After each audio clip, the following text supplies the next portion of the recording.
Hello everyone, welcome to my YouTube channel Python Brains. So students, hope you all are well. As you already know, in the previous session we covered some of the list functions. Remaining list functions we covered in today's session. If you have any doubts in list introduction, list slicing and the basics of the list, so you can check description of this video. From there you will get all the links of my previous videos. So let's start today's session with the first function, that is the list function. So students, how the list function works? List function return a list created from an argument. Now whatever you pass, suppose that you passed any string, any list or any tuple, whatever you pass that converted into a list. Okay.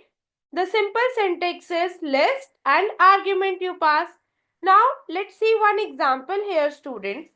List is my function. In that function I pass one string.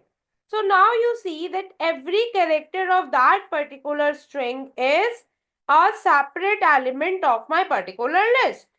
Similarly, in the next example, you passed one tuple 32, 36, 56. Three elements are there in my tuple. So when I pass this tuple into a list function, that is converted into a list. In the next example, I pass one dictionary here. So in the dictionary case, what happens students? Dictionary is a key value pair. So all the keys of the dictionary just store in a list. So this is a simple way how we can use list method students. Now let's check the same thing on IDLE students. I write here list and here I am passing one string. So now let's see what happened in that case. The same way, it's just converted into a separate element and stored in a list. Now here I'm just passing one tuple here in my list function. That's also the same thing student, that converted into a list. Okay. Now next I am just using one dictionary students. Okay. So here I'm just taking one here. Okay. And then the second element is the students. Here I am writing 2. And then here 2 is there. Okay, students. So this is that. And here I'm closing the bracket. So see all the key elements 1 and 2. Numeric 1 and 2 is my key element. So that's stored in a list. So this is the way students how we can use a list function in Python. Next, we are having students an index function. Now, index function is what? The index method return the position at the first occurrence of the specified value. If the element is not present in the list, it will show an error. A simple way. Suppose that you are having one list. Okay, now you just want to check the index value of any element. Okay, but in that two cases are there. Suppose that element is a unique element, then no problem, it will return the index. But if that element is repeated multiple times, so whatever the first occurrence of the specified value, the function return position of that way. Okay. Now let's check the example of this. Like I am writing here L is equal to some elements are there. Here I am writing L dot index 14. Now you see in this list 14 is here also and 14 is here also student. Okay. So this will return the position of the first occurrence of 14 here. So that's why it is 1. Now next I am writing L dot index 9. Now you see 9 is not present in my list. Okay. So that's why it shows an error students. Okay. Now let's see this example on IDLE. This is my list student. 1, 2, 3, 4, 6, 1, 8, 3, 2, any elements. Okay, this is my simple list. Now I just want to check the index. Okay, so how can I use this students? L dot index. Okay, I just want to check the index of number 2. Okay, so it is 1 because it is there. Okay, the first occurrence is here. Let's see one more example, students. If I just want to check the index of number 4, it is number 3. See, 0, 1, 2, and 3. Now, if I just want to check the occurrence of any number 19 that is not present in my list, so that shows an error. Okay, so this is the way how students we can use the index function. Next, we are having students a clear function. As the name is there, the functionalities is also same. So this function remove all the element of the list. List become empty after removing all element. That means this function return only the element. List is existing. Okay. Some students get confused in this that ma'am list also deleted in this. No. List exists in the system but only the elements are deleted. Okay. So list become empty after removing all the elements. Let's check the example of this student on IDLE. Let's see. One of my list is this. Okay. Now if I write L dot clear, simply it executed successfully, and after that if I just want to print my list L, so it is an empty list, student. Okay, so this is the simple way, student, how the clear function works. Okay, next we are moving to the del statement or del function. So delete statement is used to delete multiple items. We can use slicing also with delete statement, and delete statement is also used for deleting the entire list, students. Okay, so student, if you just want to delete the multiple item, we can use the delete statement. Now how you can delete the multiple items? We use the slicing for that. That from this range to this range, delete the items. Okay, or if you just want to delete the entire list, in that case also we use the del statement. Now see how it works, student. If this is a normal list I'm having, okay, I write del L3. That means I just want to delete the third position value, okay. So third position value is what, student? 0, 1, 2 and 3. This is the third way, okay. So the third position value here I am deleting this, okay. So 4 is deleted. Now after that here I am using the slicing way, means I just want to delete the multiple items, okay. So after that, I am writing here del L2 colon. 2 colon means, what is the meaning of this slicing? That means the starting value is 2, ending value is not mentioned. That means the entire list after this, okay? And step value is also not there. So by default, it is 1. Okay. So I start from the value 2 and 0, 1, 2. 6 is there. So from 6 to the 10. Deleted all the elements. Only 2 and 4 is left. So when I just want to print after this del statement, so 2 and 4 is there. After that, student, I just normally write del L. Okay. So that means I just want to delete the entire list. So I deleted this, and after that when I just want to print that, so that list does not exist. That's why it shows an error, student. Now let's check all these things on IDLE, students. See, students, one of my list is 1, 6, 2, 7, 3, 2, 9, 0, 10. This is my normal list. So I just write del L5. Okay, normally, and after that I just want to print my list. Now see, 0, 1, 2, 3, 4, 5. So this 2 is deleted, means after 3 direct 9 is there.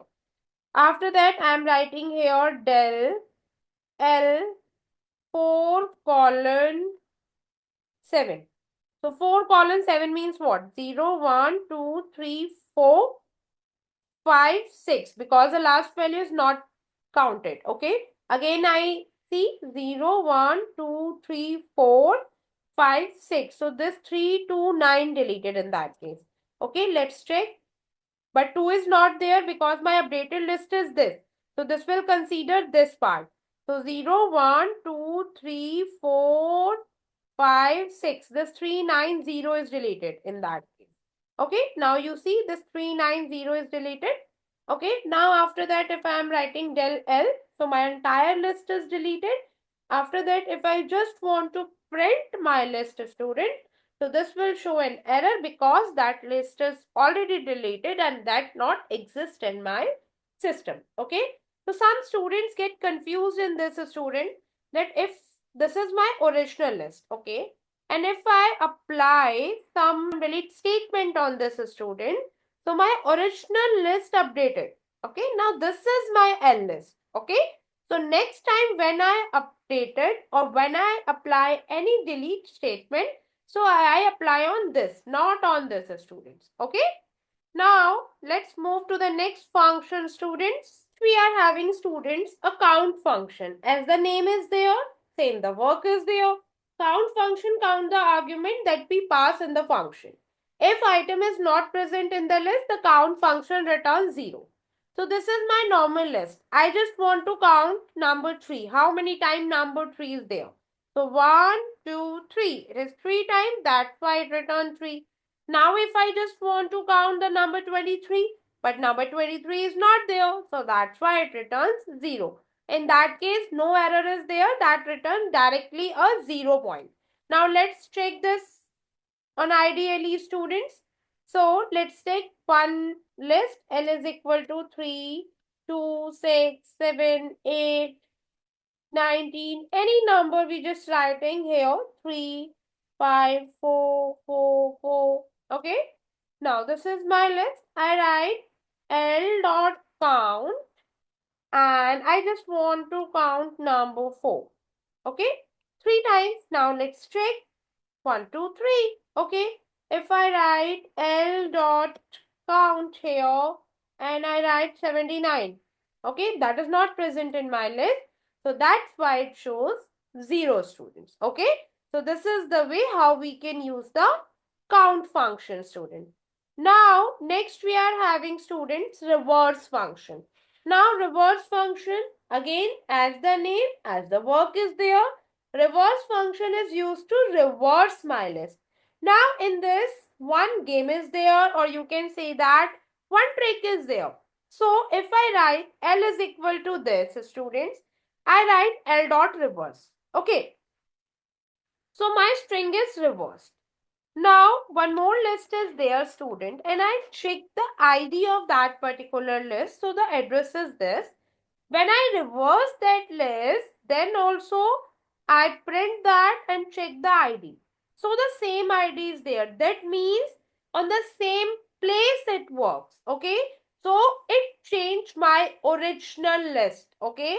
That does not return any new list or not take any new memory location. No. That basically change on the same memory location on same place, okay, on original list. Okay, so reverse function reverse your original list. Okay, so let's check this student on IDLE also. Okay, so this is my normal list students. Okay, this is my normal list. So I write L dot, first of all I just check ID of this L. Okay, so this is the address. Now I write L dot reverse. Okay, so after that again I'll just print this. Now my list is reversed. Again I check the ID of L. So now you see same location is there. Okay, so that means reverse function change your list, reversed your list on the same place, on the same location. Okay, so next students we are having sort function. Now in this students we are having two things. One is sort and one is sorted. So let's understand both the functions together. Sort function is used to sort my list in ascending order by default. Okay. Now this is your list once you sort it. So this list is by default sorted in ascending order. Okay. But if you just want to sort your list in descending order, then you write reverse is equal to true. Then in that case, this sort your list in a descending order. Now let's take the sorted one. Sorted function return the new sorted list. Sorted function never sort the original list. This is the main difference between sort and sorted. Okay. Now see, this as a reverse function, I already discussed it with you students. Sort function sort your original list. Okay. In place. Okay. On that particular location where your original list is there, that particular list is updated. That doesn't mean that this will create a new list, store on a different location. No. In place means the same location is there, same list is there. This will sort your original list. But sorted function is what? Sorted function create a new list after sorting. Okay. Now this list is sorted and stored in a L1. Then this L1 is a new list. Means you have L also, and after sorting new list L1 also. So you can check both the things. But in the sort, original list sorted. Okay. So this is the way how sort and sorted works. This is the difference between sort and sorted, students. That is the in place sorting. Means on that particular location, no location is changed. Sorted object without affecting the original object. Okay, means you have your original list also and sorted list also. Sort function return nothing, none. Sorted returns your sorted list. Sort method is applicable only to the list, no other object, no other data type. But sorted function can be used for list also, tuple also, set also, dictionaries also, students. Sort is faster compared to sorted. Sorted is slower compared to sort. Sort is a method available on list and sorted is a built-in function. Now let's check, students, all these things on ideally, okay, for better understanding.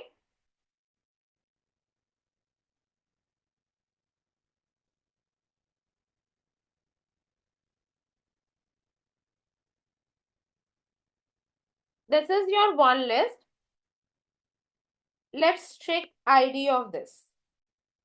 This is the ID. If I write L dot sort and after that print L. So this is my sorted list. Again, check the ID of this. The same ID is there. So what is the meaning? In place. On the same location, it's just sorted. Now where is L? Nothing. Nowhere. Because L is now sorted. Now this is your original list. Okay. Now if you just want your unsorted list or original list back, that is not possible because that sort your elements, your list in place. Now let's check your, this is your L. Now if I just want to use the sorted part. So I write L1 is equal to sorted L. Okay, simply I write this. Now, if I just want to print L1, so it is sorted. Okay, but it is already sorted. So let's check with another example. L is equal to 5, 4, 7, 8, 3, 2, like that. Okay, and now I write L1 is equal to sorted L. Okay, now when I print L, so it is sorted now, students. L1 is there. And if I just want to print L, so both lists are there. Okay, so this will return a sorted list, but you have your original list also in that case, students. Okay, now if I just want to sort my list in a descending order also, then also we can use the reverse true function in that. Okay, let's check this also. Like I am writing L2 is equal to sorted L comma reverse is equal to true. Okay. Now you print L2 student, so that just sorted in a descending order student. So this is the way how we can use the sort and sorted method. This is the simple difference I explained you theoretically also and practically also, students. Students, I hope these concepts are clear to you now, students. If you have any doubt, you can write it in the comment section, student, or you can mail us on our particular mail ID. If you like my video, do press the like button, share your views in the comment section, and don't forget to subscribe my channel. Press the bell icon to get the updates of my upcoming videos. Till then, keep watching, keep studying.